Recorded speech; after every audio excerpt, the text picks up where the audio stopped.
Hello fellows. Welcome in this new video where I introduce you how to use the center post. Positioned in the middle of drop sides, it is used to actually open them safely. You have to use the spring latches positioned on the outside of the center post to open and close the drop sides. Push up to open, and back down to close.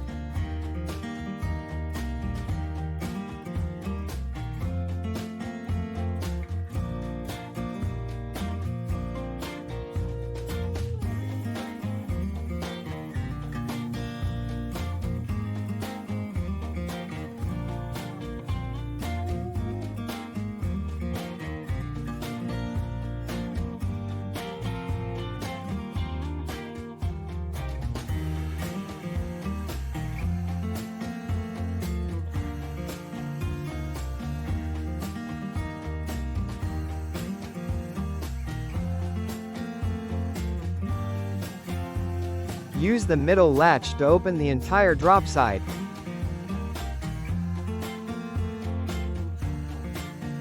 It is safe, fast and easy. Thank you for watching this video and we hope to see you again in a future video. Bye.